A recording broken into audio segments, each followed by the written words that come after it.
Muchas gracias de nuevo a todos y todas por estar aquí. Igual que en la charla de la semana pasada, por favor, las preguntas por el apartado de preguntas y respuestas que tenéis en vuestra pantalla de Zoom y no en el chat, ¿vale? En chat, cuestiones de audio o de cosas que no estén funcionando y os intentamos contestar lo más rápido posible. Sentadas todas las normas, Mar, te doy la palabra y the floor is yours. Muchas gracias, Charly. Bueno, pues como la semana pasada, encantada de estar aquí y empiezo, de hecho, pidiéndoos un favor que tiene que ver, de nuevo, con que recordaros que estas charlas vienen organizadas desde la Plataforma Tecnológica de Energía Nuclear de Fisión, desde CIDEN y desde el grupo sociotécnico que hemos creado ahí adentro. Y dentro de las cosas que están, más allá de estas charlas también se lanzó una encuesta, un Delphi, en busca del interés que en el sector pueda o no despertar la colaboración con las ciencias sociales y las humanidades. Como dice esta primera transparencia, la encuesta lleva entre 10 y 15 minutos de vuestro tiempo. No hace falta haber participado en la primera ronda, que ya la hubo, que identificó un poco más los temas.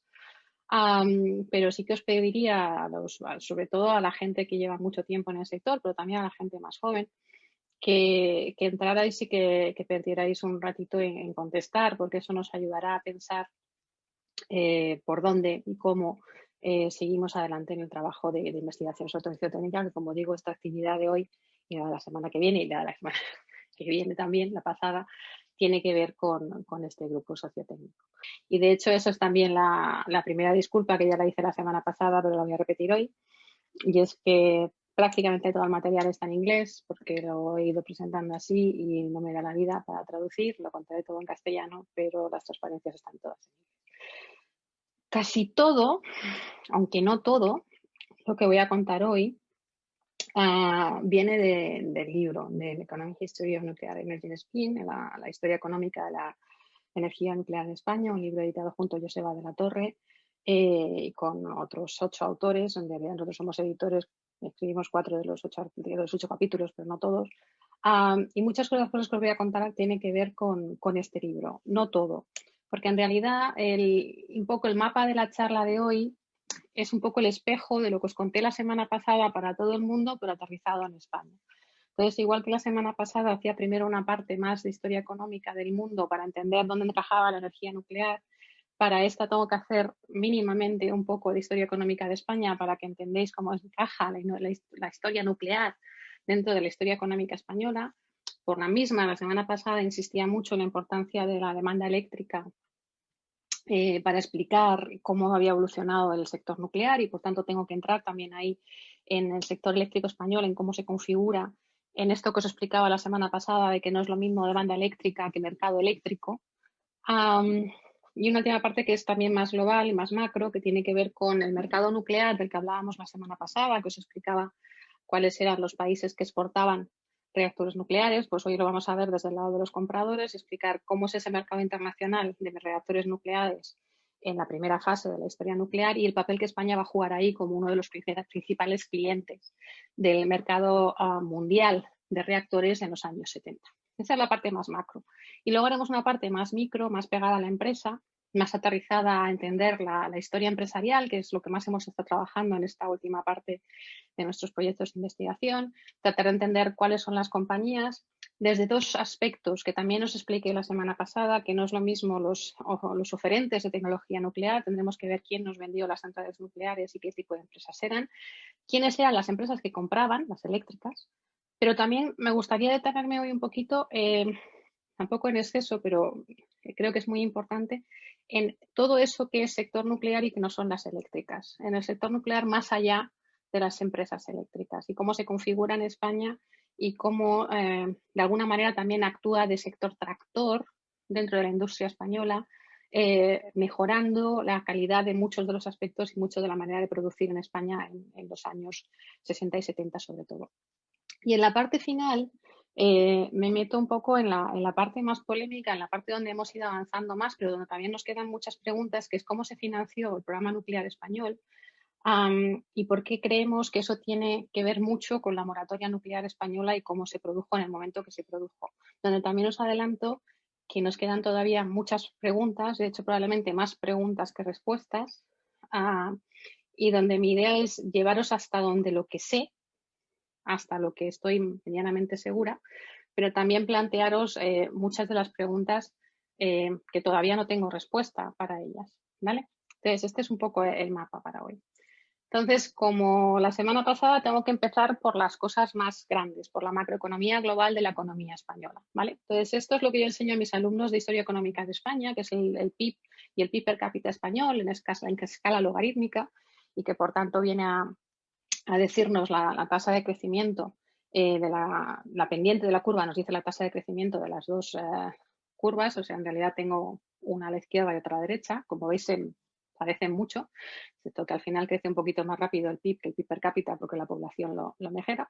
Pero en general el mensaje de largo plazo de la historia económica española es un largo siglo XIX hasta la República de crecimiento más o menos, no vamos a decir que triste, pero no especialmente grande, un agujero económico brutal que se produce con la guerra civil, pero también con la posguerra. O sea, lo diferente de la historia económica española es que no solo la guerra civil la que produce el agujero en la economía española, sino los 10 años posteriores a la guerra civil y la política autárquicas, el supercrecimiento de los años 50 y 60 hasta el 74, que es precisamente el periodo que a vosotros os interesa porque es donde entra la energía nuclear, y después un poco la atenuación de ese crecimiento. Como digo, las tasas de crecimiento se replican en el PIB per cápita y es este periodo de aquí, entre el 50 y el 60, el que nos interesa porque es donde la energía nuclear va a hacer su irrupción en España, ¿vale?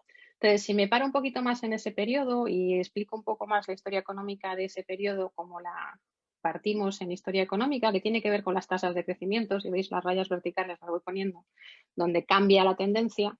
Para la parte que viene a interesarnos, como digo, es a partir de la Guerra Civil Española, la autarquía y la primera apertura del gobierno franquista con los acuerdos militares con Estados Unidos y la llegada del plan de estabilización, que es donde verdaderamente España empieza a crecer de manera importante. De hecho, ahora os enseñaré en la siguiente transparencia que en esto de crecer no importa tanto cómo de deprisa vas tú, aquí ya veis que España va mucho más deprisa en los 60 que en todos los periodos anteriores, sino también cuán deprisa va en el resto de países, para ver cómo te quedas con respecto a ellos. Entonces, en el periodo de los 60, desde el periodo del desarrollismo y de la liberación después del plan de estabilización, España sigue dentro del marco dictatorial, pero con un poco una estructura algo distinta con respecto al exterior, va a empezar a admitir la inversión extranjera y esto es fundamental para el desarrollo de la energía nuclear, pero también ese crecimiento que veis ahí, asociado a cosas que os conté la semana pasada y que luego veréis con el crecimiento de la energía, ese crecimiento va a requerir cantidades ingentes de energía, de todas, de petróleo, por supuesto, también de carbón y de electricidad. Ese crecimiento masivo de los años 60 se va a ver interrumpido, como en el resto del mundo, igual que vimos la semana pasada, a partir de la crisis del petróleo. En España, de alguna manera también agravada la crisis del petróleo por la transición a la democracia, ese reajuste que se ha de hacer de todos los mercados para desmantelar todas las instituciones económicas de la dictadura y acercarlas más a una economía de libre mercado, levantar todos los controles que venían existiendo sobre multitud de mercados y también sobre el comercio internacional y sobre las finanzas internacionales. Todo eso va a hacer que la crisis del petróleo en España se alargue casi hasta la entrada en Europa, que es en el año 86. ¿Vale? Ahí tenéis los pactos de la Moncloa, la muerte de Franco, primera y la segunda crisis del petróleo. Y el momento de cambio de nuevo de tendencia en el crecimiento económico español que supone la entrada en la Unión Europea, que como veis España vuelve a despegar en su tasa de crecimiento y volvemos a crecer otra vez muy rápido hasta la llegada de la crisis de 2007. ¿Esto nos ha hecho llegar a estar más cerca de los países de la Unión Europea? Bueno, pues si ese es el PIB per cápita de los 15 países originales, no es el 27, son desde la Unión Europea 15 países, ¿dónde se situaría España? Pues imagino que todos más o menos sabéis que estamos por debajo, la cuestión es cuán por debajo, entonces os enseño la misma gráfica del PIB per cápita español que os había enseñado hasta ahora y esa es la distancia. Esto nos deja ver muy poco en torno a si estábamos más cerca de Europa en el año 1900 que en el año 2000 o qué pasa por aquí en medio. Entonces, lo que hacemos los economistas para comparar cuán lejos estamos de nuestros objetivos, en este caso nosotros somos perseguidores de la Unión Europea, es básicamente para cada año comparar la distancia entre uno y otro, medir esta distancia con respecto a aquí. Es un índice con respecto a 100 de cada uno de los años. Entonces, esto lo llamábamos índice de convergencia, y si yo hago esas dos cosas, que es comparar la mía española con la europea cada año, pues lo que me queda es una gráfica como esta, donde a vosotros os interesa solo la parte final, toda la parte de lo que va pasando en España al principio del siglo XX, pues si os interesa la historia económica, pues ya lo haríamos en una clase de historia económica. A vosotros os va a interesar esta parte de aquí, que es la parte, como digo, en la que España, después del plan de estabilización, que coincide casi en el tiempo con el Tratado de Roma, creación de la Unión Europea, donde no nos van a admitir, que de hecho pedimos admisión, pero lo primero que nos contestan es no admitimos dictaduras, y por eso lo primero que va a hacer Suárez en el 77, cuando llega al gobierno, es escribir a la Unión Europea y decir que ya soy una democracia. Y todo eso nos llevó hasta el 86. Pero como veis, las tasas de crecimiento que os he enseñado en las anteriores se traducen en que España desde el año 59 se vaya acercando progresivamente al PIB per cápita de los europeos. Si arrancamos en el año 59 con un PIB per cápita de un 50%, es decir, los españoles teníamos en el bolsillo media la mitad de dinero que tenían los europeos, hemos ido escalando posiciones hasta que en el inicio de la gran recesión de 2008, pues estábamos casi en el 90%, y en según con qué comparaciones de PIB, pues estábamos rozando casi el 100%. Luego ya la crisis de 2008 nos mandó para abajo, y en esta del COVID pues estamos por aquí. Y este es el periodo que nos interesa a efectos de la energía nuclear, como os decía antes, porque es justo en este periodo donde se va a desarrollar en el mundo, lo veíamos el otro día, y donde España va a entrar. Pero la primera idea que quiero poner sobre la mesa es que España en el año 59, pero también en el año 60 y pico, es un país en vías de desarrollo. Estamos en la mitad de PIB per cápita, en el 60%, si lo queréis ver del lado positivo, de los países avanzados. Cuando el otro día explicaba que la energía nuclear es una energía muy pensada desde los países que consumen gran cantidad de electricidad, muy avanzados industrialmente, tal vez la primera pregunta es cómo que España, que parte de un nivel tan atrasado económicamente, consigue entrar en ese club. Y esa es tal vez la primera pregunta que nos planteamos cuando entramos en la investigación sobre la energía nuclear. Pero antes de responder esa pregunta, tengo que explicaros algunas cosas más sobre la historia económica de España, que tienen que ver con la energía en España. Entonces, la otra cosa que sabemos los historiadores económicos sobre la energía en España, el acuerdo más o menos claro o implícito de los historiadores de la energía, es que en España tenemos un doble problema. Por un lado, es la falta de recursos autóctonos de energía, o por lo menos mientras no existieran las energías renovables. No teníamos petróleo, teníamos un carbón de baja calidad, la hidráulica, la hidroelectricidad estaba bastante explotada, donde además tenemos un ciclo hídrico relativamente regular.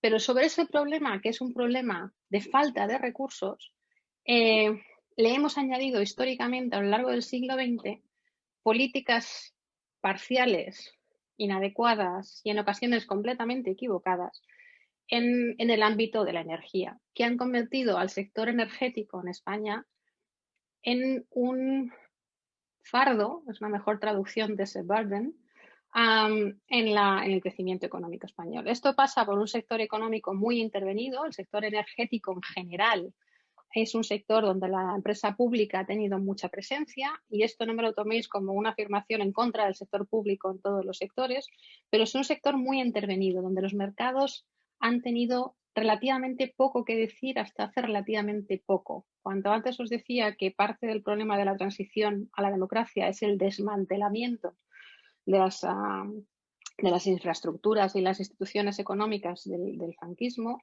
en el sector eléctrico, en el sector energético, perdón, esto se traduce que cuando llegamos a Europa nos explican que no podemos tener monopolios de energía, y los teníamos en casi todos los sectores. CAMSA existía desde el año 27, UNESA es un caso particular porque es un oligopolio privado, y de hecho es el único sector en donde el sector privado mantiene el dominio frente a los otros sectores energéticos, porque en gas va a ser butano, mucha pelea sobre gas natural, en carbón va a ser un OSA.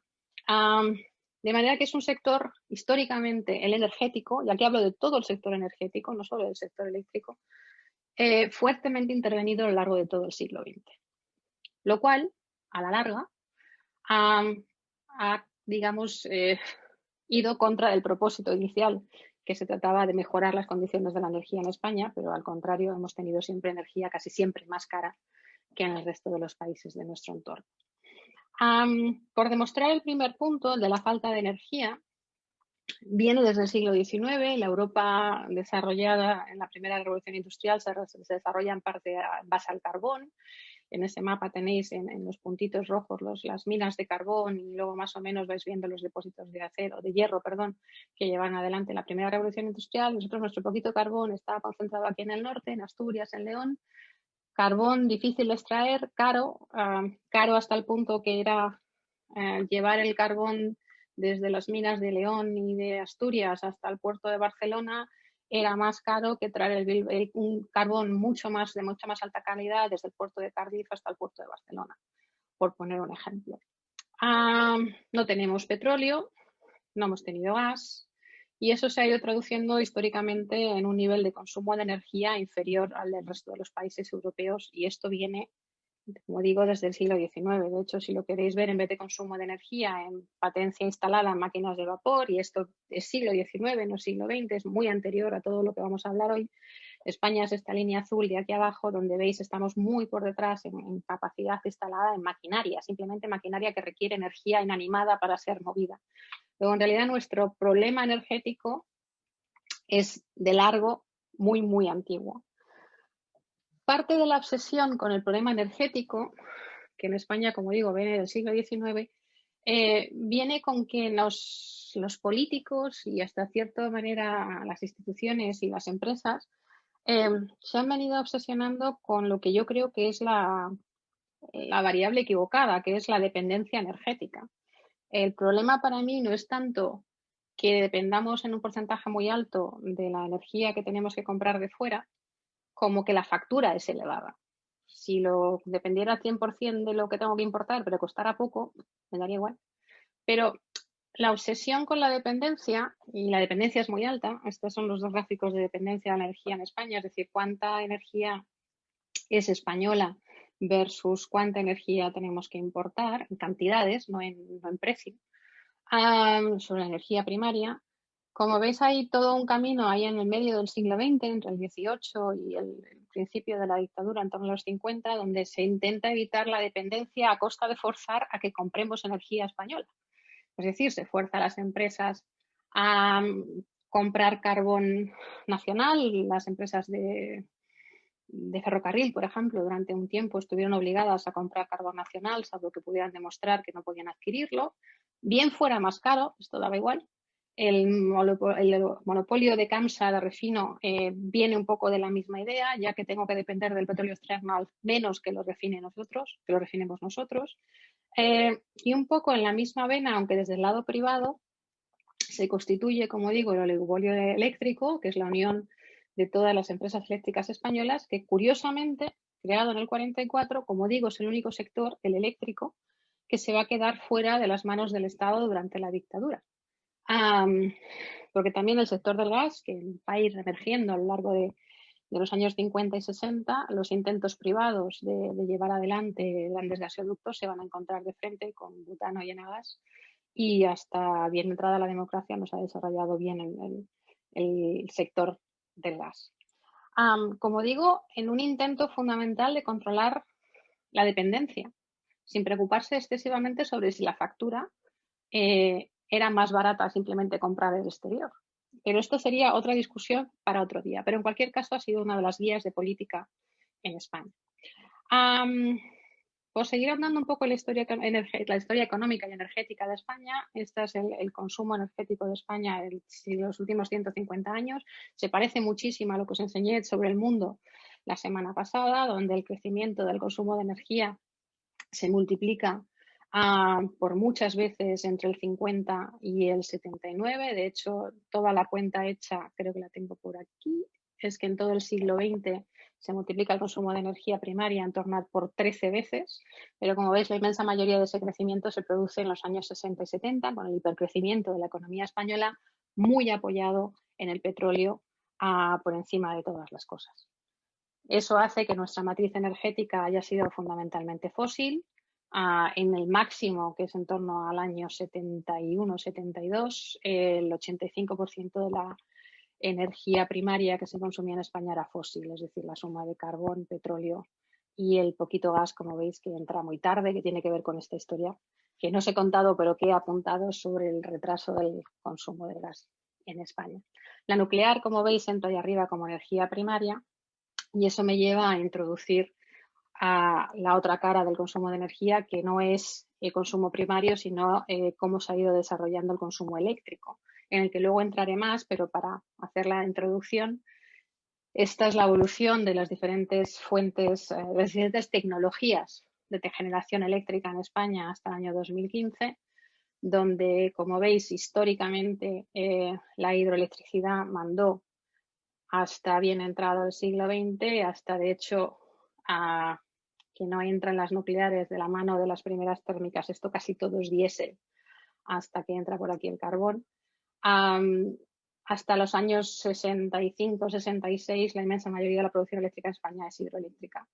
Los pantanos dan hasta donde dan, se van a ir desarrollando más de lo que pensaban que se podía en los años 50, de hecho hemos añadido capacidad, pero después vendrá toda la térmica hasta la crisis, ahora lo vais a ver la siguiente gráfica mejor, del petróleo, y aquí entra la nuclear, primero con Zorita, Garoña, Vandellós y después la entrada hasta que enchufamos las 10, luego lo explicaré, y se queda plano, porque como sabéis, una vez que enchufamos todas las nucleares, funcionan 24 horas al día, 7 días a la semana, y no hemos añadido más. Luego por aquí al final sale, salió primero Vandellós en el 88, después Zorita, después Garoña. Y esta es la entrada que han hecho las renovables hasta el 2014 y que de hecho este año, en 2020, pues están por aquí. Y las nucleares ahora mismo están en la segunda. Si juntamos todas las renovables, todo lo que se puede llamar renovable junto, renovables número 1, nuclear número 2, si separas las tecnologías, hoy en día la nuclear como tecnología única es el principal contribuyente a la producción de electricidad en España. Esto mismo apilado es este mismo gráfico que tenéis aquí, que tenía que haberlo hecho un poquito mejor. Aquí abajo tenéis la hidro, que como decía era la reina de la casa hasta más o menos esta fecha, que he elegido el 69 porque es cuando entra en funcionamiento Zorita. Por aquí tenéis el uranio, después la quema de carbón, los combustibles líquidos, que era el petróleo, pero que va a salir en la crisis del petróleo, van a desaparecer. Y luego el cambio fundamental a partir de los años 2000, que es la entrada del gas natural, aunque la inmensa mayoría del gas natural está apagado, no entra en producción. Esto es por producción. Si pusiéramos plantas, capacidad, sería todavía más grande. Y la entrada a partir de los 2000 en adelante de todas las renovables. Este es el tropiezo que supuso la crisis de 2007 en la demanda eléctrica. Pero la siguiente cosa sobre este gráfico es que veáis que el consumo eléctrico en España, la generación finalmente es consumo, es una creciente curva que hasta 2007 prácticamente no dejó de crecer. Bueno, eso es más o menos los básicos de historia económica de España que necesito que sepáis para poder entrar en la era atómica. Porque es esa España que va desde la mitad del PIB per cápita europeo hasta el 90% del PIB europeo, la España que va a entrar en la era atómica. Y he elegido esta foto no porque me caiga bien esta gente que está aquí en la verbena de San Antonio en Madrid en 1958, sino por ese cartel que hay ahí detrás, que pone exposición de las aplicaciones pacíficas del átomo, que son las exposición de átomos para la paz del 58 que va a recorrer España en todas las provincias. Y que es un poco la manera de certificar que en el año 58 la energía nuclear estaba en España en forma de exposición en la verbena de La Paloma, Madrid. Casi todo lo que os voy a contar, como digo, viene del trabajo de nuestro grupo de investigación, en el que no estoy sola, somos 6 universidades, 9 investigadores, que nos ha llevado por muchos archivos del mundo, entre otras cosas, porque los archivos españoles, en especial los empresariales, y en especial lo de las eléctricas, lo vuelvo a repetir por si hay alguien allá afuera que me escuche, están prácticamente inaccesibles en lo que hace a la energía nuclear, no así la de nuestros socios tecnológicos, los alemanes, los franceses y sobre todo los americanos, que han sido imprescindibles para poder elaborar la historia económica que estamos haciendo de la energía nuclear. También los archivos locales han sido muy útiles, los archivos de Trillo, los de Ascó y los de algunas otras ciudades asociadas a la energía nuclear en España. Y no puedo tampoco seguir mi exposición sin agradecer la multiplicidad de entrevistas que hemos tenido con el sector nuclear, con la gente de Tecnaton, en ENSA y más allá, donde también hemos hablado con la gente del gobierno y sobre todo con el equipo del gobierno que estuvo detrás de la moratoria nuclear para entender algunas cosas. Insisto que hay otras cosas que sigo sin entender, pues haber hablado con Carlos Olchaga. Y también hemos hablado con parte de los activistas antinucleares. Uy, un momento que mi ordenador ha decidido que se apaga y no era plan. Entonces, con este anticipo un poco de que lo que os voy a contar viene sobre todo de archivos desde fuera de España, voy a tratar de contaros lo que hemos ido averiguando en 3 fases que no coinciden exactamente con lo que los nucleares tenéis en la cabeza como los 3 tipos de reactores. Cuando los nucleares plantean la historia de energía nuclear, hablan de las 3 generaciones de centrales nucleares en España. Y eso es una historia muy apegada a la tecnología. Los tipos de reactores de la primera generación son distintos de la segunda generación y de la tercera generación, y eso es un poco cómo se hace la historia de la tecnología.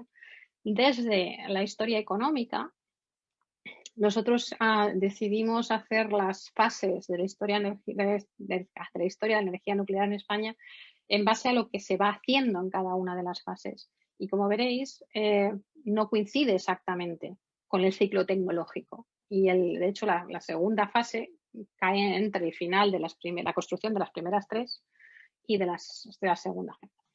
Entonces, en la primera etapa del programa nuclear español, cuando España empieza a entrar en esa tecnología que, como os decía el otro día, era la gran promesa de cubrir la demanda eléctrica mundial de una manera asequible, casi infinita, España va a estar desde muy temprano ahí.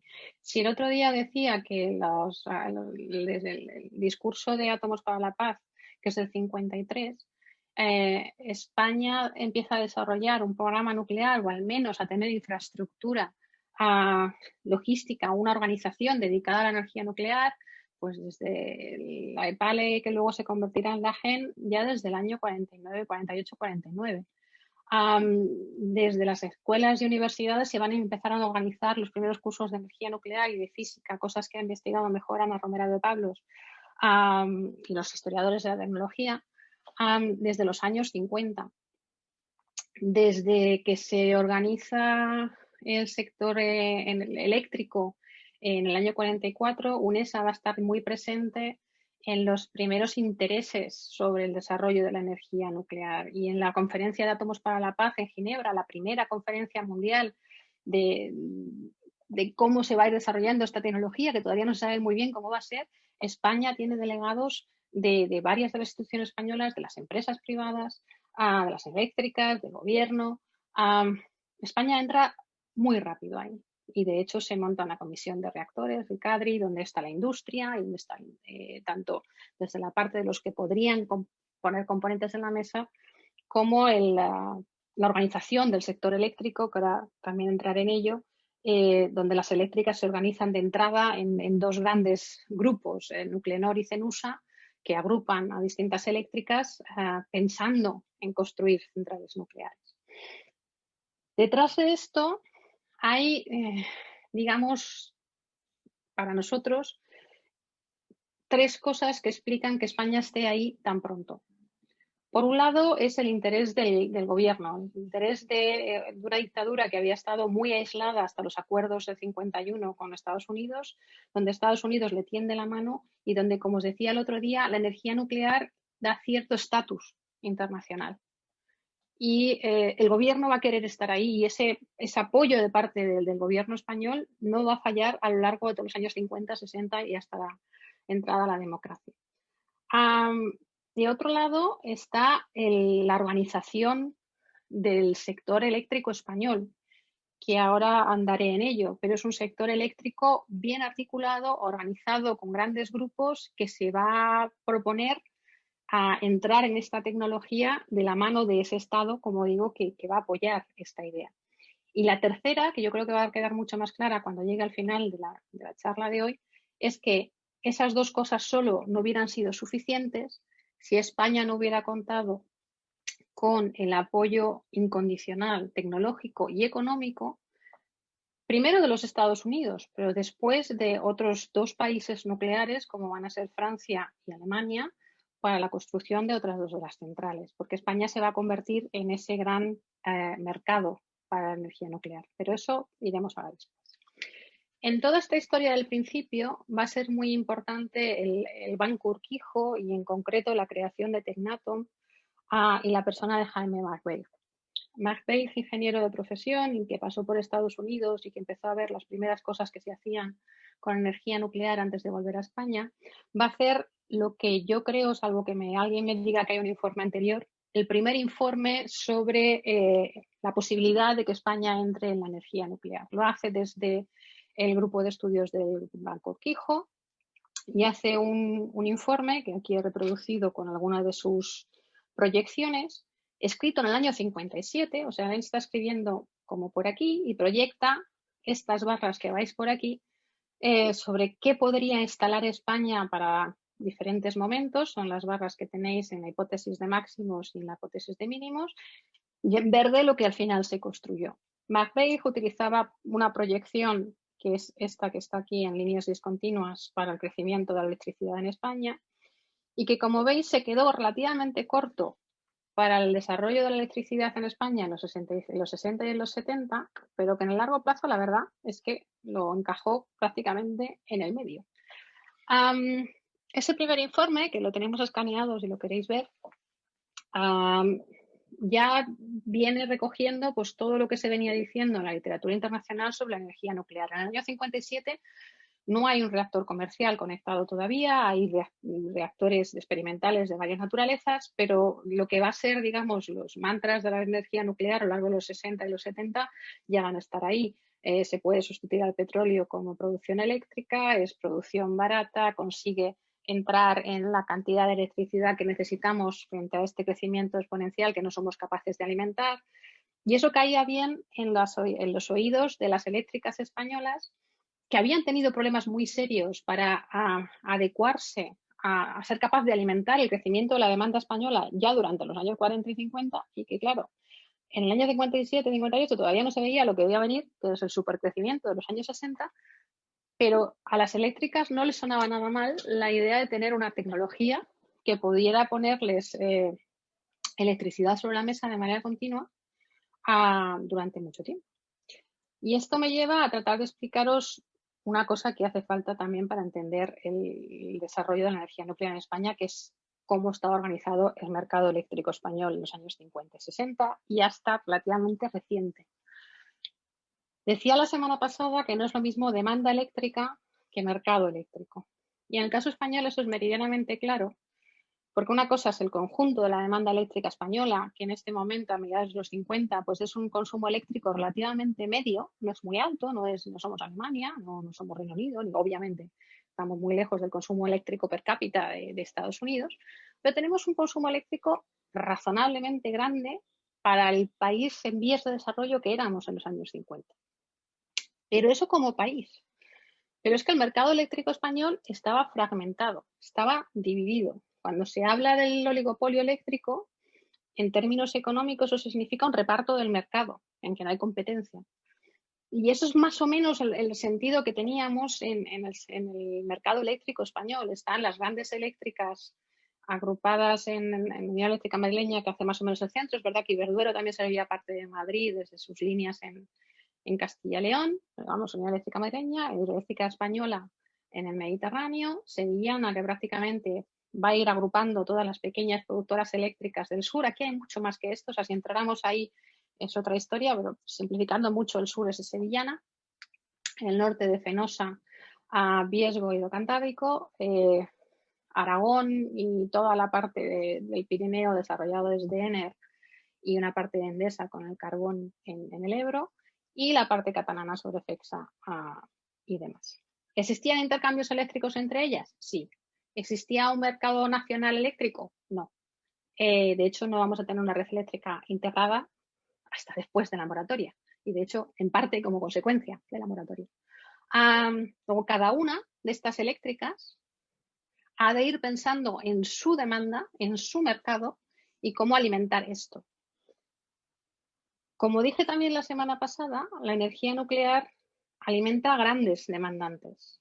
Requiere no solo una gran demanda de manera constante, sino además un bolsillo suficientemente profundo para poder afrontar el gasto de la energía nuclear. Y eso lo vieron muy rápido las eléctricas españolas. Y de hecho se organizan norte y sur, Nuclenor con Viesgo y el Duero para tratar de desarrollar nucleares en el norte y CENUSA, Unión Eléctrica Madrileña, Sevillana, Hidroeléctrica Española, para intentar desarrollar proyectos en el sur. Luego esto tendrá otras variantes.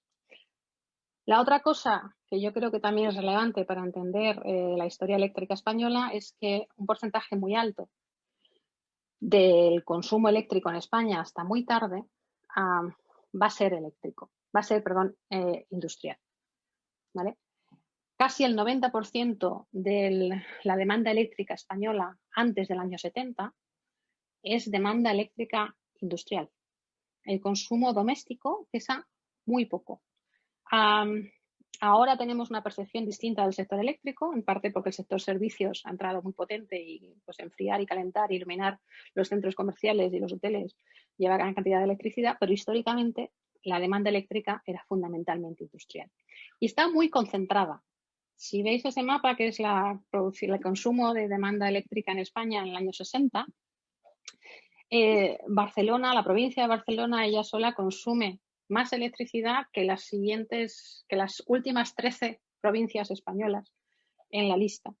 La siguiente consumo eléctrico va a estar muy concentrado en el norte, en la área de Asturias, País Vasco y obviamente Madrid. Y esto solo ya por sí mismo explica mucho de los emplazamientos de las centrales nucleares de primera generación.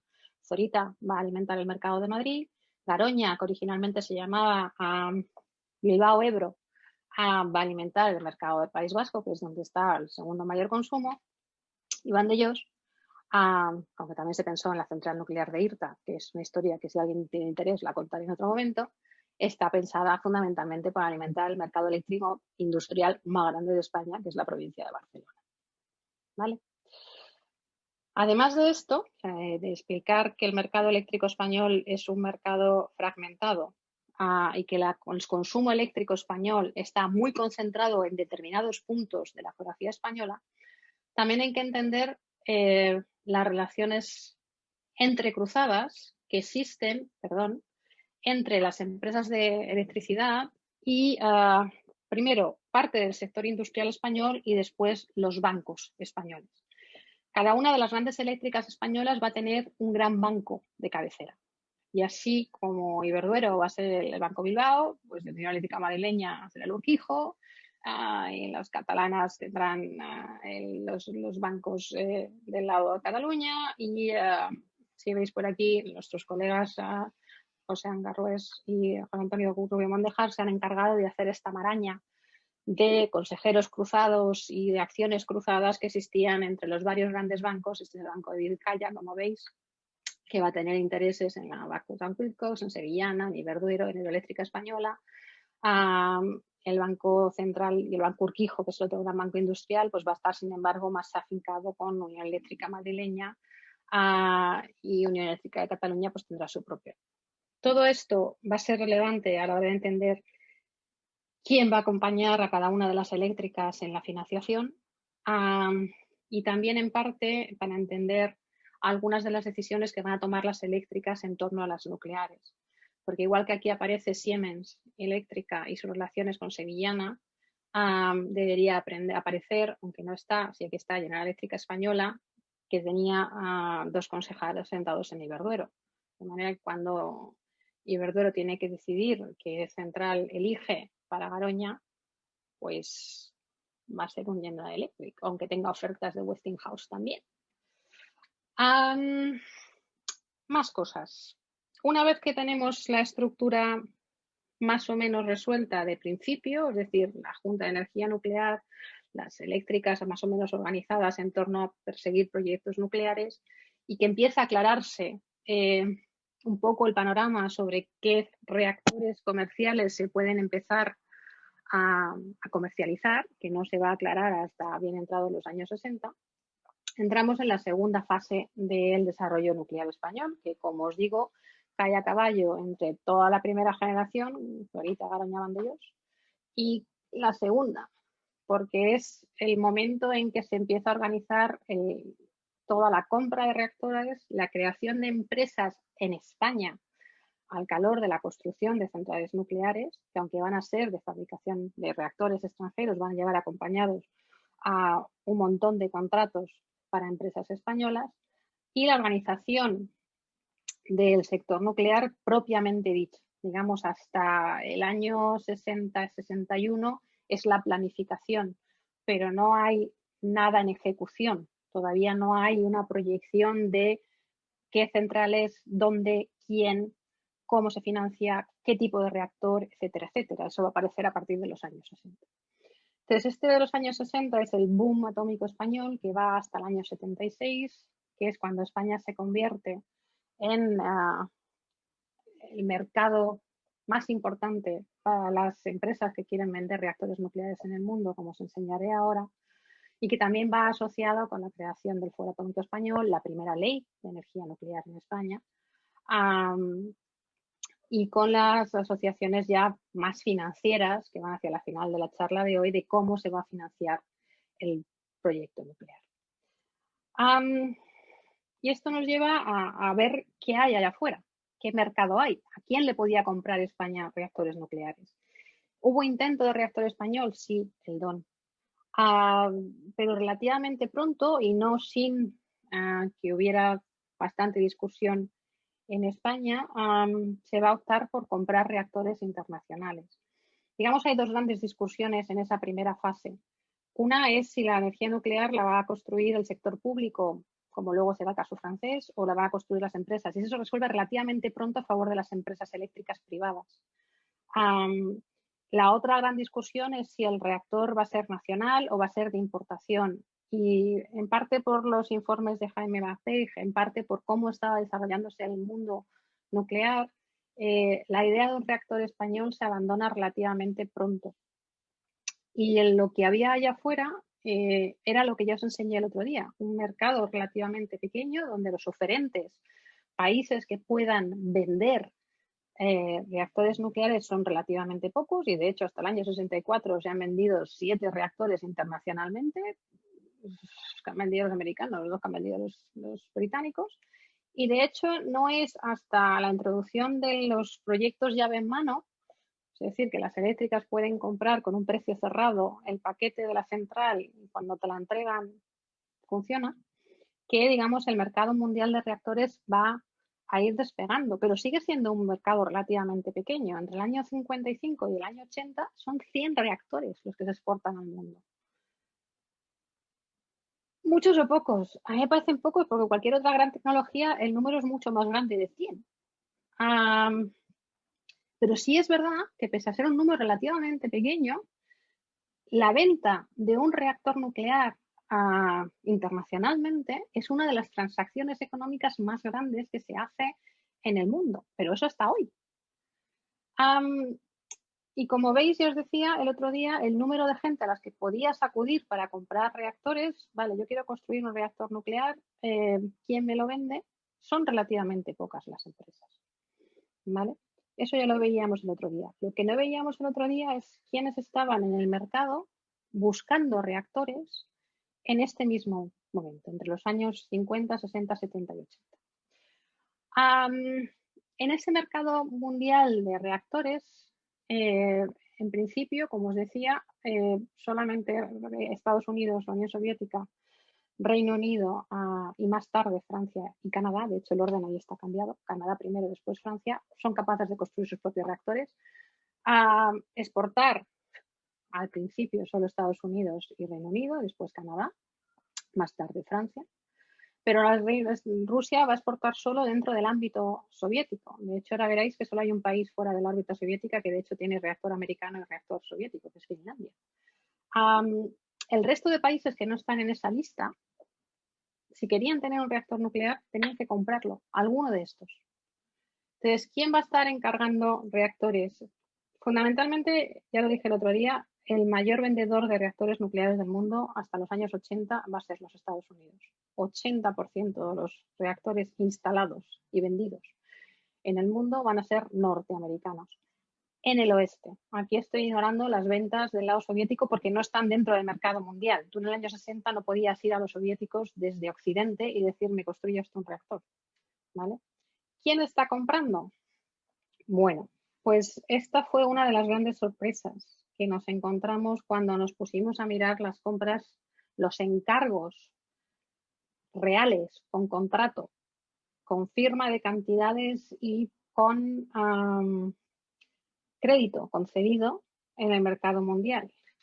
Primero de la lista, hasta el año 80, España, que en el mercado mundial había encargado 19 reactores.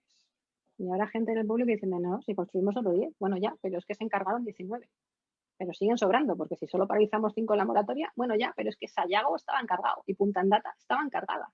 ¿Y por qué lo sé? Luego, si queréis, os enseño los papeles. Están los créditos en Estados Unidos, están los acuerdos. No era una simple reserva de lugar. Están comprados los reactores. Y de hecho, la vasija de Sayago sigue estando en el jardín de ENSA, en Santander. Segundo país del mundo encargando reactores, no todos ellos construidos, Japón, Corea del Sur, Suecia y después ya todos los demás. 4 países, España, Japón, Corea del Sur y Suiza, concentran el 50% de la compra o de los encargos, vamos a decirlo así, de los encargos de reactores nucleares comerciales antes del año 80. Y el primero de la clase es España. Como veis, aquí sí que tengo los reactores del lado soviético que se venden más allá de lo que es la Unión Soviética. Os decía, el único país del mundo que es un sitio bastante particular es Finlandia, que tiene 2 reactores soviéticos y 2 reactores norteamericanos, encargados, construidos otra cosa.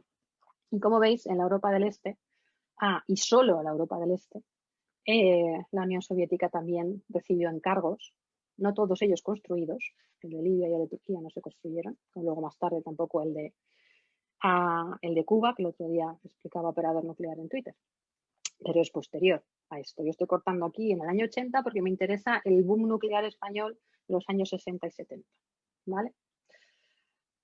Con esa compra de reactores, con ese encargo de reactores, España se convierte en los primeros 70 en el niño del póster, literalmente. Esta es la revista nuclear por excelencia en Estados Unidos, Nuclear Engineering, en el año 72, con un número especial dedicado a la nuclear en España. Y preguntándose por qué no hacen todos los países del mundo lo mismo que ha hecho España. España es el único país del mundo que encarga 3 reactores distintos. Uno de Westinghouse, uno de General Electric, uno francés. Es el único país del mundo que tiene 3 socios tecnológicos construyendo. Y que cuando las eléctricas abren call for tenders, cuando dicen, bueno, que quiero construir una central nuclear, ¿quién me la construye? Está abierto a escuchar a todos. Y vienen todos. Vienen los canadienses, vienen los británicos, vienen los americanos, vienen los franceses, vienen los alemanes. Suelen ganar siempre los americanos. Ahora les explicaré por qué. Pero están abiertos a todas las ofertas. Y España se convierte en el año 73 en el tercer país del mundo en producción eléctrica nuclear en porcentaje. Yo creo que no hay nada que en el año 73 España sea tercero en el mundo. ¿Vale? ¿Cómo llegamos hasta ahí? ¿Cómo consigue un país de carros tirados por mulas, y por eso me encanta esta foto de Zorita, construir las centrales nucleares, pero no solo construirlas, sino convertirse en el principal cliente del principal proveedor de reactores nucleares, que es los Estados Unidos? Pues lo consigue a base de un proyecto nuclear muy ambicioso, que como digo, se apoya en un gobierno que lo apoya, un sector eléctrico muy metido en ello y un apoyo norteamericano muy potente. La manera de ver un poco de manera agregada el proyecto nuclear español es este gráfico que me ha ido, está hecho en megavatios en vez de número de reactores, porque yo creo que se ve un poco mejor. Con los reactores que se solicitaron, se preautorizaron, los que estaban en construcción en cada uno de los momentos, los megavatios que están enchufados en cada momento y construyendo, los que están preautorizados y los que están solicitados, pero no autorizados, ¿vale? Las eléctricas tienen proyectados, solicitados formalmente al gobierno, más de 40 reactores, alguno más sin solicitud, ¿vale? De esos, 22 van a conseguir preautorización del gobierno, y el visto bueno para empezar exploración de negocio. Se van a empezar a construir hasta donde yo sé 16, y eso es uno más de los que están en el momento de la moratoria. Estoy metiendo Sayago en esa lista, que es una de las cosas que no sé, dónde se va el proyecto de Sayago, porque no está en la moratoria y sin embargo el reactor está encargado, la vasija está encargada y no está en ningún sitio. Y de ese proyecto nuclear se conectan 10, porque como sabéis, 5 formalmente se van a paralizar aquí en la moratoria, que es esta la paralización de la moratoria. Y al final se van a enchufar los 10, solo en el año 88 vamos a tener los 10 enchufados, el accidente de Vandellós 1 va a hacer que se paralice, de manera que tenemos que tener 9 reactores hasta que se apaga Zorita y después aquí al final Garoña. El mapa tiene más o menos esta pinta. Hay reactores nucleares programados en prácticamente toda España. Perdón. Lo que ha pasado a la historia, obviamente, son los 10 construidos y los 5 paralizados por la moratoria.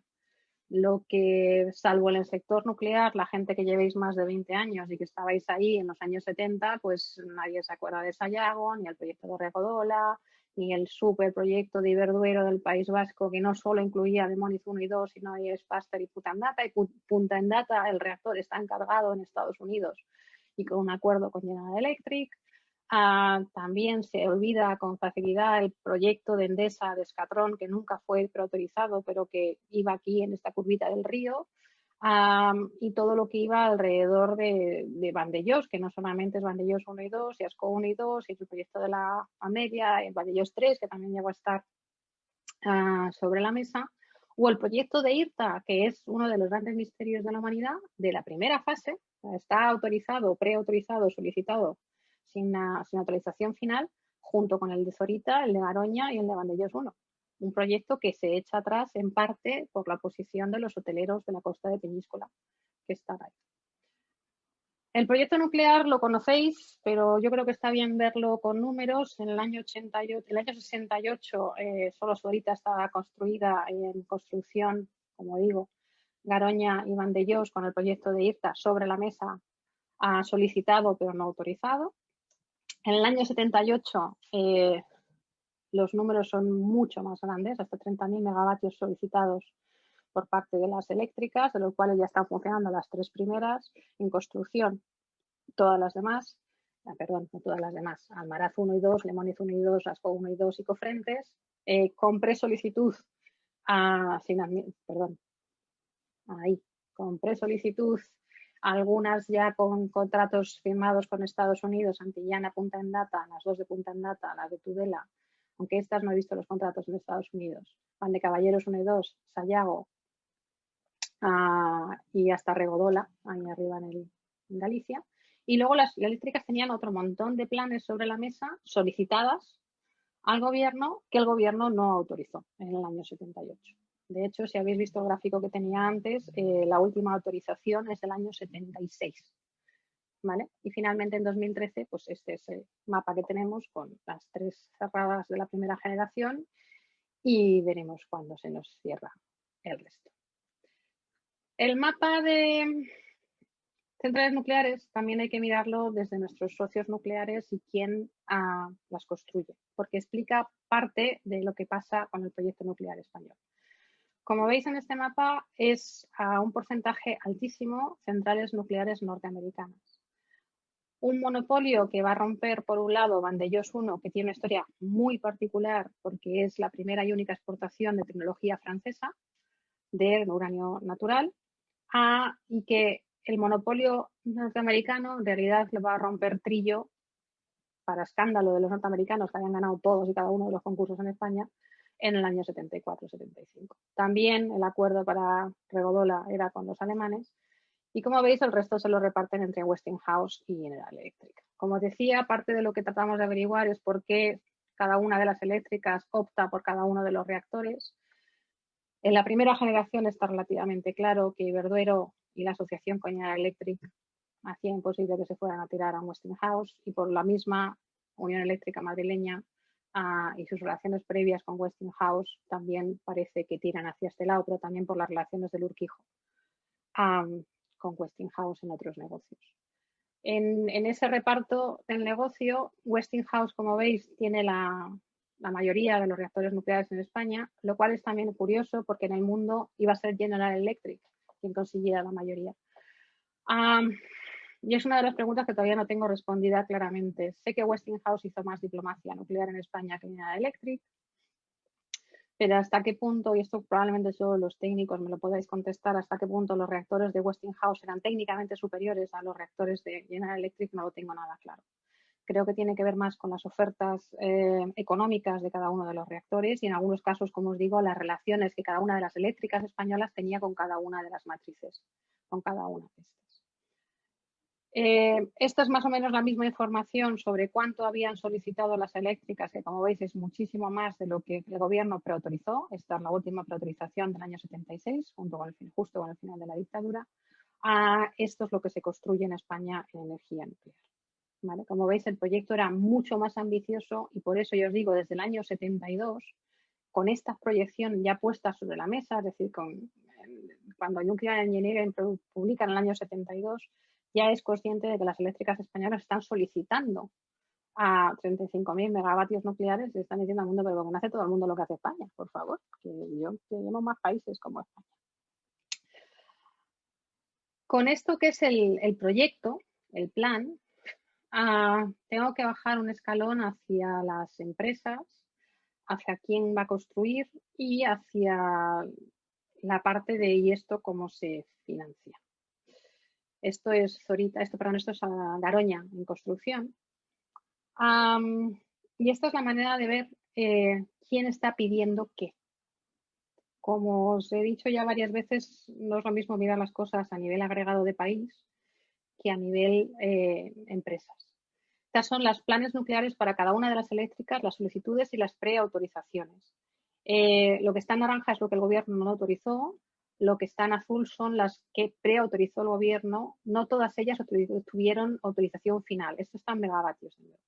Entonces, la mayor eléctrica española por tamaño era Iberdrola y Iberdrola es quien más solicita de lejos. Y también a quien más se le autoriza junto con Hidroeléctrica Española. Sevillana de Electricidad pide una cantidad también importante de megavatios nucleares, una parte de esos compartidos con algunas de las otras. Aquí están consideradas los partnerships entre cada una de las centrales. Es decir, si cuando Vandellós se construye entre dos partners, reparto proporcionalmente los megavatios en cada una de las empresas.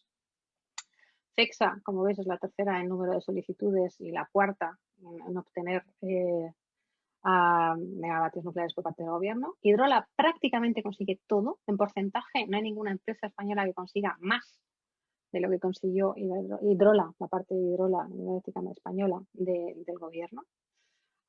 Y a mí siempre me ha llamado mucho la atención de este gráfico, que por otra parte es en orden descendente el tamaño de los mercados de cada una de las eléctricas españolas, la suerte que corre Endesa, que lo pide, insiste, pero nunca lo autoriza el gobierno ninguna central.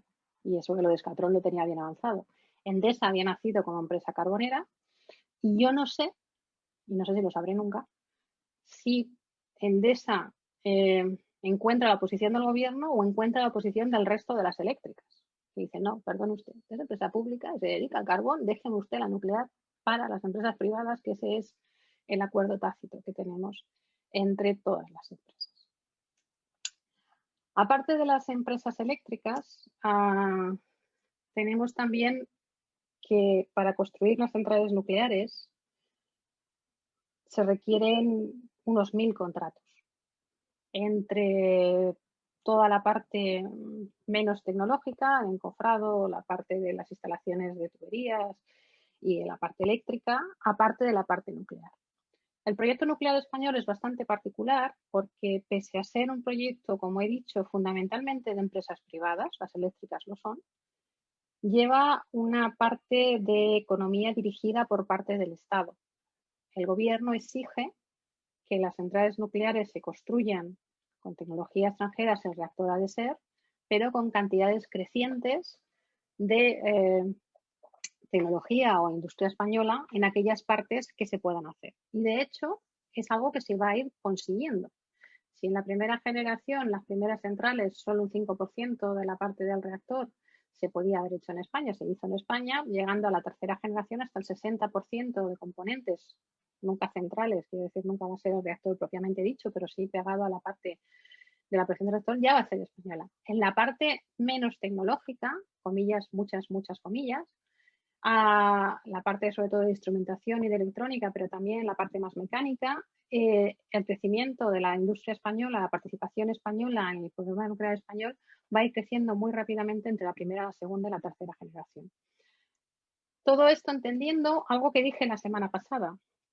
Para construir una central nuclear necesitas una base industrial mínima, que España tenía hasta cierto nivel. Los americanos nos observaban desde la distancia con esa cosa de, vale, los españoles quieren hacer parte de nuestras centrales nucleares, ¿qué pueden hacer? Tienen los códigos de categoría de complicación de cada uno de los elementos y para el año 77 las cosas más complejas, que son el código 3A, pues ya empieza a entender que una parte de eso ya se puede hacer en España, aunque hay partes que observan que no, España nunca ha hecho esa parte, la industria española no está preparada, no va a poder llegar en el año 77. Como veis, en la parte de los códigos más abajo sobre todo en la parte auxiliar del vapor y la parte eléctrica, con códigos de calidad algo inferiores, España va a entrar cada vez con niveles más altos. Y en esto me detengo porque yo creo que es importante resaltar la importancia del sector nuclear, no solo como generador de electricidad para tirar del desarrollo económico español, sino el sector nuclear propiamente dicho, como tractor del sistema industrial español. Una de las cosas más interesantes que hemos encontrado respecto al sector nuclear es que las empresas que se involucraron en la construcción de centrales nucleares en España, todas ellas, y da igual que estuvieran en niveles muy altos de tecnología o en niveles de cosas que requieren niveles de calidad o de complicación menor, tuvieron que elevar sus capacidades para poder entrar en las corrientes nucleares. Hay muchos ejemplos, pero os voy a dejar con uno que me pasó el otro día Miguel Gutiérrez Poch, porque su padre trabajaba para Himmel y me parece interesante, porque una empresa relativamente alejada del core business de nuclear, porque en realidad lo que hacen básicamente son armarios y envolventes de la parte eléctrica, van a hacer la mayoría de las centrales nucleares españolas, van a entrar en Almaraz, en Cofrentes, en Lemona, en Ascó, y van a hacer estudios para otras muchas. Y para ellos, para Himmel, va a implicar el tener que aplicar a estos proyectos nucleares en los criterios de garantía de las plazas nucleares españolas, las plazas nucleares norteamericanas, a los niveles de calidad que se exigían para construir las centrales nucleares en España, y eso va a elevar toda su gama de producción, ya no solo para centrales nucleares, sino para las demás.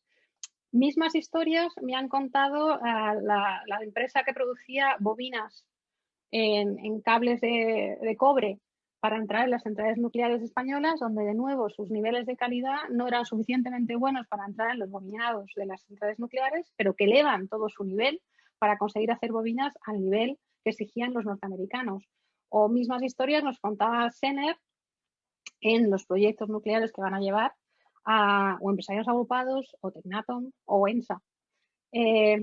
Las más cercanas al sector es menos sorprendente, pero te encuentras que los spillovers, la externalidad positiva que va a significar el sector nuclear para una parte importante de la industria española, porque van a ser, estos son fabricantes de armarios eléctricos, pero va a pasar para los fabricantes de hormigón, para los de turbinas, para los de tuberías.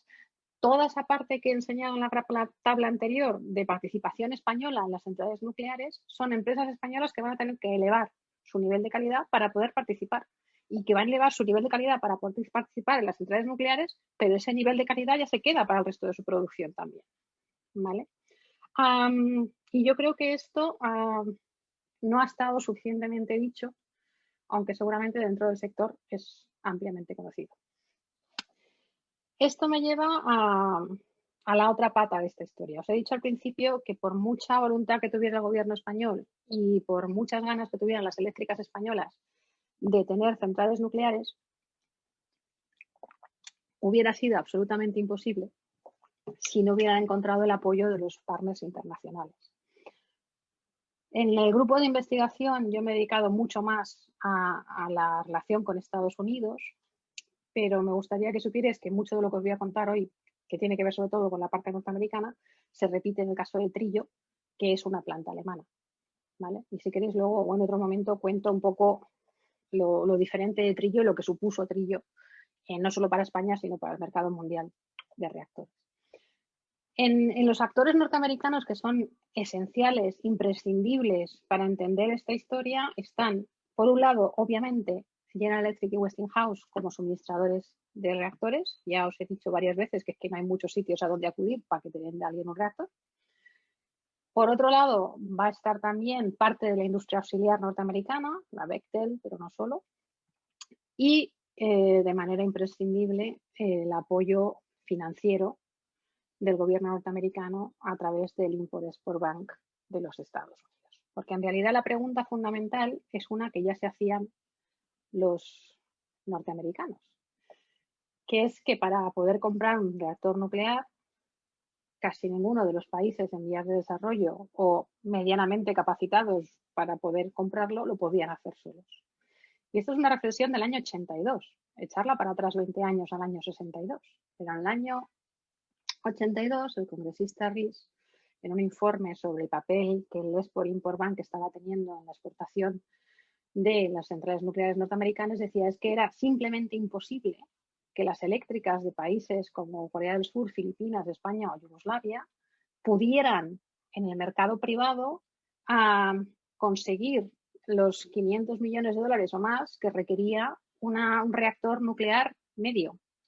Y aquí estamos hablando de 500 millones de dólares, que es la central nuclear media del año 82, pero echado para atrás a Zorita o a Garoña. Creo que ya lo he dicho alguna vez la semana pasada, cuando Unión Eléctrica Madrileña plantea la compra de Zorita, el crédito en que se mete Unión Eléctrica Madrileña para comprar Zorita es el equivalente al valor que tiene Zorita, que tiene Unión Eléctrica Madrileña como empresa en ese momento. O sea, es el tamaño de la inversión, ¿vale? Entonces, ¿cómo van a hacer estos países, Corea del Sur, Filipinas, país, España, Yugoslavia, para conseguir comprar un reactor nuclear? Van a tener el apoyo norteamericano del banco público que se dedica a financiar las exportaciones norteamericanas de tecnología. Esto es el Export-Import Bank of the United States, una institución creada en los años 30 en medio de la crisis de la Gran Depresión por Franklin Roosevelt, pensado como instrumento de política pública para ayudar a la exportación de productos norteamericanos, sobre todo en aquella exportación de tecnologías o de bienes donde el sector financiero privado es más reacio a entrar. Y es más reacio a entrar o bien porque son productos que son muy caros, es decir, que requieren créditos muy grandes, bien porque son sectores no competitivos, bien porque son sectores arriesgados y por tanto el sector privado financiero, los bancos privados no van a entrar. Entonces ahí va a entrar el crédito público norteamericano.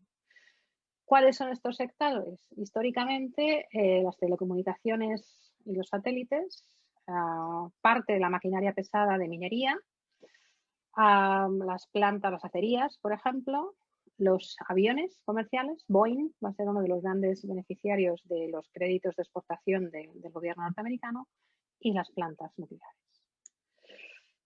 ¿Cómo trabaja el Export-Import Bank? Pues básicamente con préstamos por debajo del precio de mercado. Ya hablamos la semana pasada de la importancia de los tipos de interés para los préstamos nucleares porque son a muy largo plazo.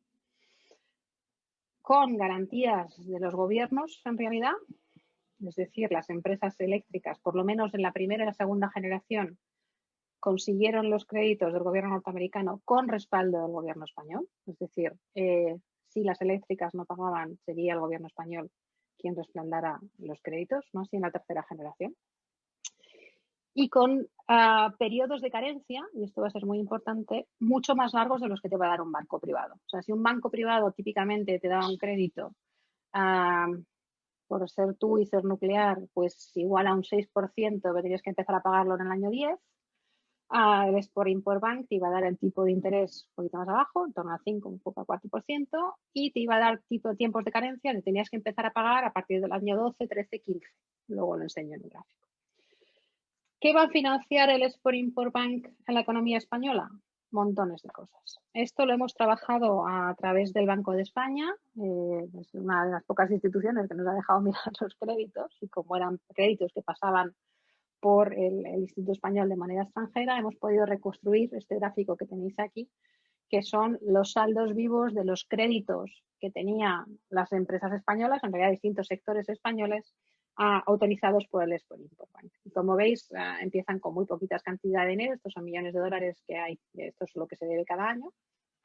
Y lo que vais viendo por aquí es que en azul está el sector eléctrico, entrando cada vez con más créditos, y ahora os explicaré que la inmensa mayoría de esto es nuclear, pero no solo. Aquí también van a estar algunas de las centrales térmicas y algunas de las centrales hidráulicas van a entrar con créditos también del Export-Import Bank. No está solo el sector eléctrico, como veis por aquí, sector transporte, y estos son aviones para Iberia y vagones para Renfe fundamentalmente. Y por aquí arriba en marrón tenéis la siderometalurgia, y ahí tenéis altos hornos y tenéis cosas que tienen que ver con el sector de las acerías, fundamentalmente, que son los sectores que financiaba el Export-Import Bank de los Estados Unidos. Sin estos créditos, hubiera sido absolutamente imposible comprar los reactores que compraron las empresas eléctricas españolas. Cada uno de los reactores que compran las empresas españolas, cada uno de los que ganan los call for tenders, o sea, cada vez que una empresa española dice quiero construir una central nuclear, háganme ofertas, las empresas que construyen centrales nucleares ofrecen su precio cerrado o no, dependiendo del momento que estemos de la historia, para construir un reactor. Esas ofertas de construir un reactor siempre vienen acompañado con un paquete de financiación. O sea, yo le construyo a usted esta reacción de esta central nuclear, llave en mano o no, con esta financiación que le ofrece mi banco de cabecera, ya sea el Exim Bank en el caso de Estados Unidos, ya sea el gobierno alemán en el caso de Trillo. Pero es que con Vandellós en el caso francés pasa exactamente lo mismo. La financiación de Vandellós es al 90% el gobierno francés. Pero no se pasa solo a España. Ya habéis leído más arriba que este es el negocio nuclear de todas las exportaciones de reactores nucleares al mundo. Cuando os enseñaba antes que España había encargado 19, Japón 15 y Corea del Sur a 9, todos esos reactores exportados o negociados llevan un paquete de financiación del Export-Import Bank si son norteamericanos. Si son de cualquiera de los otros socios nucleares, llevan un paquete de financiación del gobierno en cuestión. Y de hecho, el Export-Import Bank va a financiar muchos créditos nucleares. Esos son todos los créditos nucleares del Export-Import Bank, no los españoles, los que el Export-Import Bank dedica a financiar. Y tiene que ver con algo que ya expliqué la semana pasada, y es que la financiación de crédito directo del Export-Import Bank, las garantías que ofrece el Export-Import Bank, es decir, ellos no te dan el crédito, pero te ofrecen una garantía que te permite ir a los bancos privados norteamericanos, al Chase Manhattan, yo qué sé, a la JP Morgan, a cualquiera de los grandes bancos norteamericanos, con una garantía del Exim para que aporten la parte privada, ¿vale? O sea, el Exim hacía las dos cosas, darte crédito directo y apoyarte para conseguir financiación privada. Y como veis, el Export-Import Bank tiene un punto importantísimo de financiación hasta el año 77, pero a partir de la entrada de Reagan al poder y en adelante, deja de financiar exportación de centrales nucleares. Y de hecho, el último crédito nuclear del Export-Import Bank es en el año 83 y no hay más. Y para mí, esto explica más que nada en el mundo por qué los Estados Unidos dejan de exportar reactores nucleares al mundo. En el momento en que se cierra el grifo de la financiación del Export-Import Bank, no hay manera de vender un reactor nuclear al mundo, porque los demás lo van a seguir haciendo.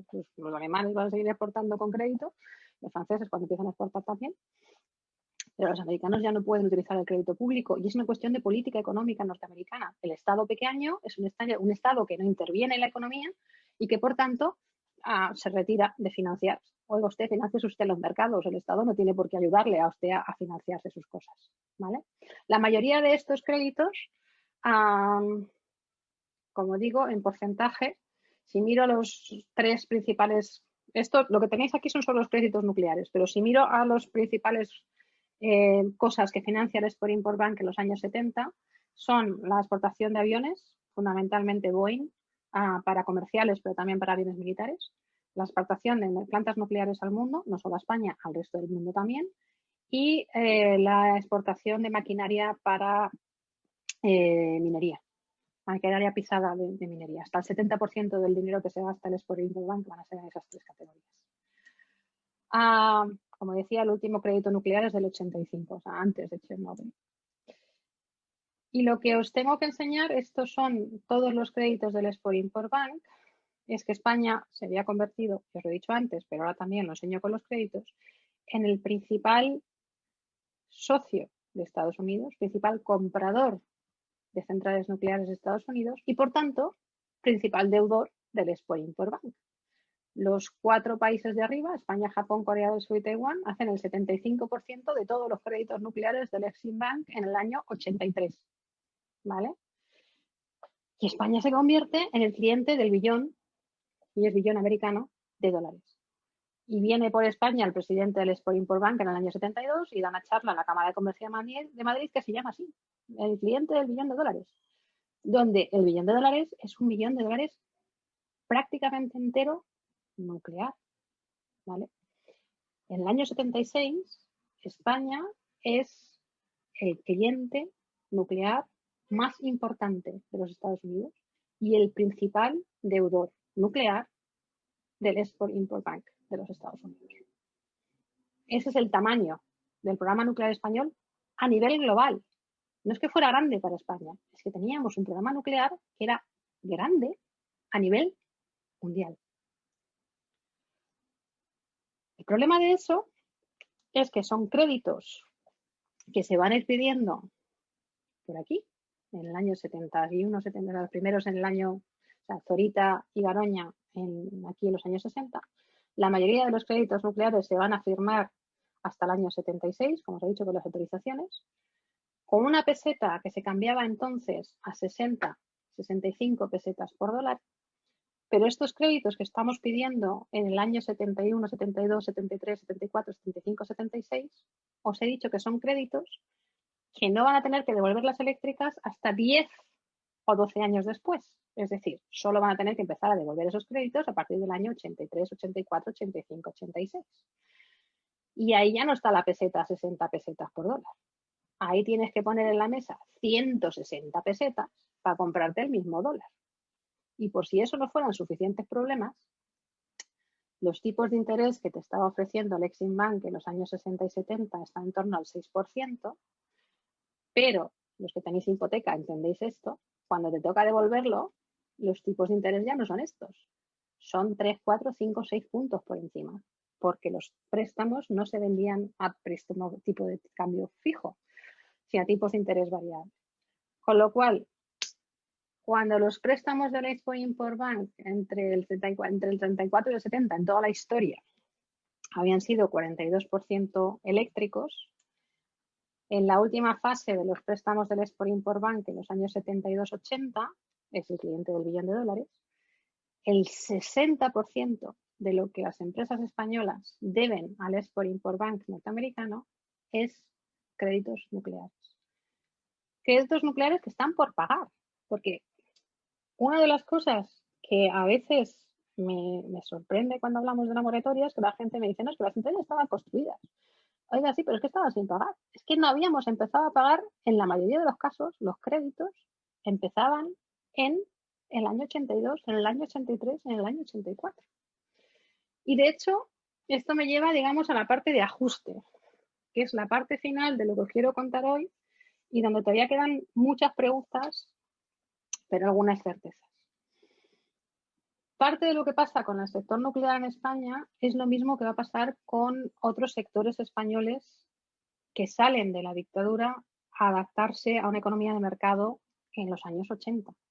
El sector naval, el sector de las acerías, los grandes sectores que han crecido a lo largo del desarrollismo al calor de la protección del gobierno, cuando entran en el mundo más del mercado y sobre todo con una economía mundial cambiante en crisis, ahora voy a explicar la crisis del petróleo, con la demanda eléctrica hundida por los suelos, necesitan reajuste. El sector eléctrico no va a ser distinto de esto. O sea, en mi cabeza, la moratoria nuclear está en el mismo capítulo que está la reconversión industrial y la crisis bancaria de los 80. Reajustes de la economía española que vienen del tránsito de la dictadura a la democracia. La crisis del petróleo va a acelerar los problemas. La veíamos el otro día, pero en el sector energético más grave. Ese crecimiento de los años 60 de la economía mundial y de la española se había producido con precios reales del petróleo históricamente en caída, porque una vez que metías la inflación, los precios del petróleo veían cayendo. En el año 73 se van a multiplicar por 4 y otra vez en el año 79 por 12.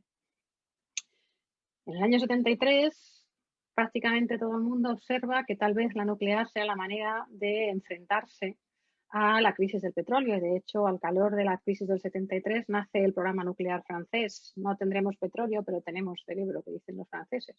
Inician su programa nuclear tratando de sustituir a las importaciones del petróleo, pero les pasa un poco como aquí. En realidad, en España, de todo el petróleo importado, apenas el 2% se iba en las térmicas de diésel y se van a sustituir relativamente rápido por carbón. ¿Vale? A partir de ahí, a partir de los años 70, el precio del petróleo va a tener todo tipo de historias, pero va a cambiar la economía para siempre, porque como veíamos, la crisis del petróleo va a crear una crisis industrial a nivel global, no solo en España, se va a desacelerar el crecimiento de la industria a nivel mundial, va a cambiar la política a nivel mundial, también al menos en Occidente, de un gran gobierno a gobiernos pequeños, más neoliberales, con menos apoyo del gobierno a todos los sectores, y eso va a llevar ajustes, como digo, no solo al sector eléctrico, sino a otro montón de sectores alrededor de la economía española y en especial al sector industrial. ¿Vale?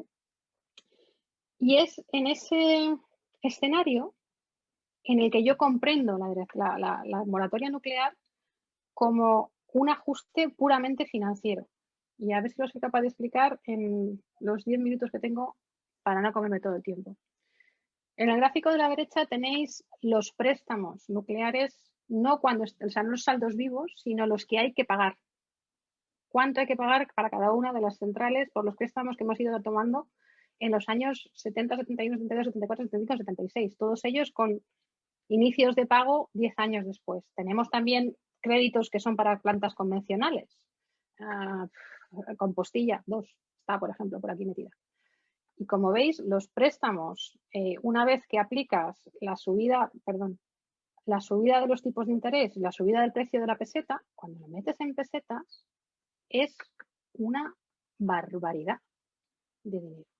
No es casual, y aquí solo estoy mirando los préstamos del Exim Bank, que la moratoria nuclear ocurre en el año 84, porque es el momento en que empiezan a acumularse los pagos de muchas de las centrales que se habían solicitado, algunas de las cuales no estaban en condiciones de empezar a funcionar y de hecho empezarían a funcionar las que consiguieron enchufarse 2, 3, 4 años después, y básicamente no hay cash flow, no hay suficiente dinero en las eléctricas para poder enfrentar los pagos. Y esas son las cuentas que se va a ir haciendo el sector eléctrico por un lado y el gobierno socialista por otro. Entonces, y esto que os estoy enseñando es solo una parte de los créditos nucleares, porque el Export-Import Bank solo financia la parte norteamericana de las centrales. Toda la parte española de las centrales está financiada o por bancos privados norteamericanos o por bancos españoles. Lo que os he contado más arriba es que cada vez más parte de las centrales son españolas. Esto es una parte cada vez más pequeña del conjunto del coste de las centrales. De hecho, lo tengo hecho. ¿Vale? Esta es la parte de financiación. Esta es la parte de financiación del EXIM, esta es la parte de costes norteamericanos y cada vez hay más costes en las centrales nucleares españolas que no son norteamericanos y que por tanto no financian desde el Exim Bank. Luego esa joroba que os estoy enseñando no llega a ser ni la mitad, cuando me meto por aquí, de cada una de las centrales nucleares, el coste norteamericano de cada una de las centrales no es ni la mitad de los préstamos Me falta toda la parte privada, toda la parte contra los bancos españoles. Y toda esa parte no la estoy viendo aquí. Solo me permite ver la parte que los norteamericanos me han dejado ver en sus préstamos. Por tanto, esa joroba es aún más grande, ¿vale? Si a eso sumamos que la intensidad energética de la economía española, la intensidad eléctrica, perdón, de la economía española también se va a estancar a partir de los años 70 y 80, es decir, cuando McVeigh promocionaba como la energía nuclear, él estaba pensando en este crecimiento de cantidad de electricidad por unidad de PIB, ¿vale? Como veis, se estanca, es decir, utilizamos cada vez menos electricidad para producir el mismo dólar del PIB, ¿de acuerdo? De manera que son dos cosas que van a ir mal a la vez. Los costes de financiación están disparados, la cantidad de electricidad que pueden vender las eléctricas se estanca. Y en esa pareja de tormenta perfecta no queda más remedio que parar el proyecto nuclear, ver qué se puede poner en marcha, qué se puede parar y sacar los costes al fondo de financiación. Les enseño dos cosas más que sé y luego os cuento todas las cosas que no sé. Una cosa que sé, las empresas más endeudadas con los Estados Unidos en el año 80 son las eléctricas, Iberdrola e Iberdrola, que acabarán siendo Iberdrola, porque parte de la consecuencia de la moratoria nuclear es toda la reestructuración del sector eléctrico, porque hubo de rescatarse el sector eléctrico entero. Y aquí entramos en toda la discusión de si esto es una decisión puramente política o no. Dos argumentos. Uno, si esto fuera una decisión puramente política antinuclear, hubiera sido una decisión a la italiana.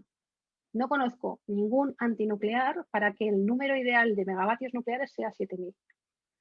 El número ideal es 0 para un antinuclear. Y aquí la batalla no es ir al 0. La batalla es cuántos megavatios nucleares necesitamos y podemos pagar.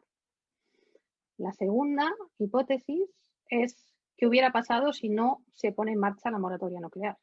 Tenemos un buen ejemplo, que es FEXA, la única empresa española a la que no se le quita ninguna parte de las deudas nucleares es FEXA. ¿Y qué pasa con FEXA? Que FEXA, al cabo de 3 años de la moratoria nuclear, quiebra. Y yo creo que hubiera sido lo que hubiera ocurrido con prácticamente todo el sector nuclear español. ¿Por qué no se explica la moratoria nuclear como un rescate? Y aquí empezamos en las cosas que solo son hipótesis y que todavía no puedo probar. Yo creo que hay una combinación de intereses. Ni el gobierno socialista quiere que se le vea rescatando al sector privado eléctrico, ni las eléctricas quieren ser vistas como rescatadas. Y por tanto, ninguna de las dos partes tiene interés en explicar que esto es un rescate financiero, puramente. Tengo hecho algún ejercicio más por Central, pero que sigue sin contestarme algunas preguntas. Siempre me dicen, bueno, Valdecaballeros estaba casi a punto de enchufar. Vale, pero es que el préstamo de Valdecaballeros empezaba a pagarse a partir del año 86. Y hasta el año 86 había que empezar a decidir cómo se pagaba eso y no se podía.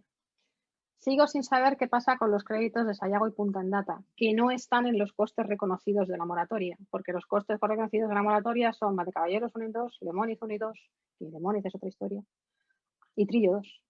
Pero ni Punta Endata ni Sayago, que tienen créditos abiertos con Estados Unidos. Tampoco Escatrón, que también tiene créditos abiertos, pese a no tener autorización del Gobierno de España. Si lo queréis ver por empresas, este sería más o menos el cuadro si todas hubieran pagado lo que debían al Gobierno de Estados Unidos. Que como digo, insisto, esto es aproximadamente la mitad de la deuda nuclear. Es la parte pública con respecto a Estados Unidos, pero no está ni la deuda con los bancos españoles ni la deuda con los bancos privados norteamericanos, que no he visto, ¿vale? Esto viene a ser lo mismo de otra manera, los préstamos en pesetas corrientes, otros estaban en dólares y esto es lo mismo en pesetas corrientes porque una vez que lo pasas a dólares es distinto. Vale, me paro. Ya os cuento dos cosas más que no sé. Conclusión 1. Sin el dinero público norteamericano para exportar reactores nucleares al mundo, no se hubieran podido vender ni la mitad de los que vendieron los norteamericanos. Ya no a España, a Yugoslavia, a Corea del Sur, a Japón, a cualquier otro país que quiera. El Export-Import Bank tiene un papel crucial en el desarrollo de la historia nuclear en el mundo, en la preeminencia norteamericana en la tecnología nuclear en el mundo, pero es crucial para el proyecto nuclear español. Sin la financiación norteamericana, España nunca hubiera podido ser ese primero de la clase que fue en el año 73, no se hubiera podido convertir en el principal cliente de la industria nuclear norteamericana, ni en el principal prestamista del Export-Import Bank, y de alguna manera, en la conjunción de estas tres cosas que os he dicho, que es un gobierno muy favorable a la energía nuclear, un sector eléctrico bien organizado que también favorecía mucho la tecnología nuclear y la financiación norteamericana, hicieron que el programa nuclear español estuviera por encima de las capacidades económicas de la economía española y por encima del crecimiento de la economía española. Cosas que no sé, y son muchas. En la decisión de qué centrales parar, Lemoniz está clara, porque tiene una historia diferente, y Lemoniz de hecho está parada desde el año 82, es anterior a la decisión de la moratoria y tiene su propia batalla local. Si queréis entramos, aunque es bastante más triste. Pero entre Valdecaballeros, Trillo y Ascó, ¿por qué Valdecaballeros y Ascó no? Hay un informe todavía en el Banco de España que no pudimos ver en su día porque la barrera de información del Banco de España era 40 años y es un informe del año 79, estuvimos allí antes del 19, que explica un poco los problemas de financiación de Ascó. Yo, por lo poco que he visto, Ascó tenía peores números, pero creo que políticamente paralizar una central nuclear en Cataluña era más complejo. Es una pregunta que no tiene respuesta y he hablado con el ministro, pero el equipo técnico que estuvo detrás de la paralización de la moratoria tampoco me lo ha sabido explicar. Faltan muchas cosas de los 10 años posteriores a la moratoria, porque estará 10 años en resolver la moratoria, en reconocer los costes, en el intercambio de activos, en quién compra los títulos del fondo que hemos estado pagando entre todos hasta el año 2015, y otro montón de preguntas ahí. Una última reflexión y ya me callo. Y es qué pasa con el sector nuclear después de la moratoria.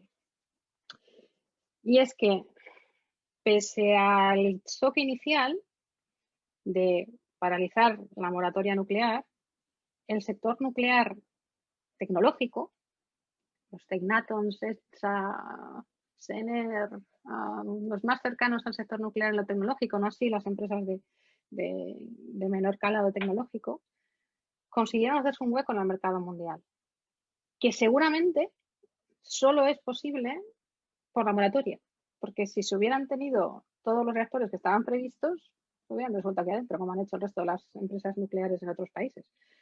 Pero el sector nuclear español tiene que salir a buscar, a ver cómo soluciona su agujero. Y de hecho, eso hace que el sector nuclear español a día de hoy sea un gran exportador de tecnología. Y con eso me callo ya, pero sé menos cosas, o tengo más preguntas que respuestas. Y ahí os dejo muchas de las cosas que hemos ido escribiendo sobre todo esto. Y no sé qué tal lo he contado. Charlie, tú me has contado más veces, con lo cual, como la segunda vez que te lo oyes.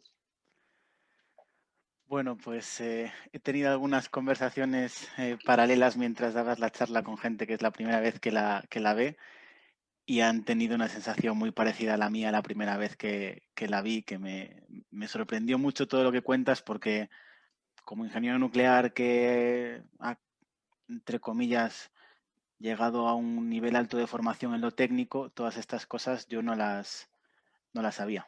No las sabía. Bueno, Nunca me muchos de las habían nosotros contado. tampoco. Quiero decir, la mayoría de estas cosas las hemos averiguado en los últimos 8 años, porque nadie las había contado así. Pero faltan muchas cosas. Falta todo el sector nuclear propiamente dicho, es decir, las historias de las empresas nucleares del sector, la historia económica del Tecnaton, de ENSA, de NUSA, de las grandes, de empresarios agrupados. Todo eso está sin escribir y sin contar. Toda la parte que os he contado de los spillovers sobre el resto de la industria española y sobre todo quedan muchas preguntas del 84 para acá, pero muchas. Bueno, Mar, pues yo creo que Pues es hora de muchas cerrar. gracias otra vez. Pero bueno, que más allá de eso, que creo que hablo por todos cuando te digo que disfrutamos muchísimo de que nos cuentes nuestra historia. que es algo que creo que debería de estar en el currículo de todos los ingenieros nucleares, porque al final siempre es importante saber de dónde venimos y conocer nuestros errores para no repetirlos. Así que muchísimas gracias por esta formación. Como joven nuclear que tiene como objetivo transmitir conocimiento y también como ingeniero nuclear al que le apasiona saber de dónde venimos. Pues gracias a vosotros, ya os he dicho que es un placer. Yo también creo que tendría que estar en el currículum y estamos trabajando ahí con la OCDE, con la NEA y con otros organismos nucleares para que las humanidades estén dentro de la formación de los ingenieros nucleares. Pero vamos, que algún día vendrán los sociólogos y os contarán cosas que creo que también os pueden interesar. Vale, pues nos vemos el martes que viene. Perfecto, Mar. Hasta el martes. Buenas noches a Adiós a todos. todos Hasta y luego. gracias. Gracias.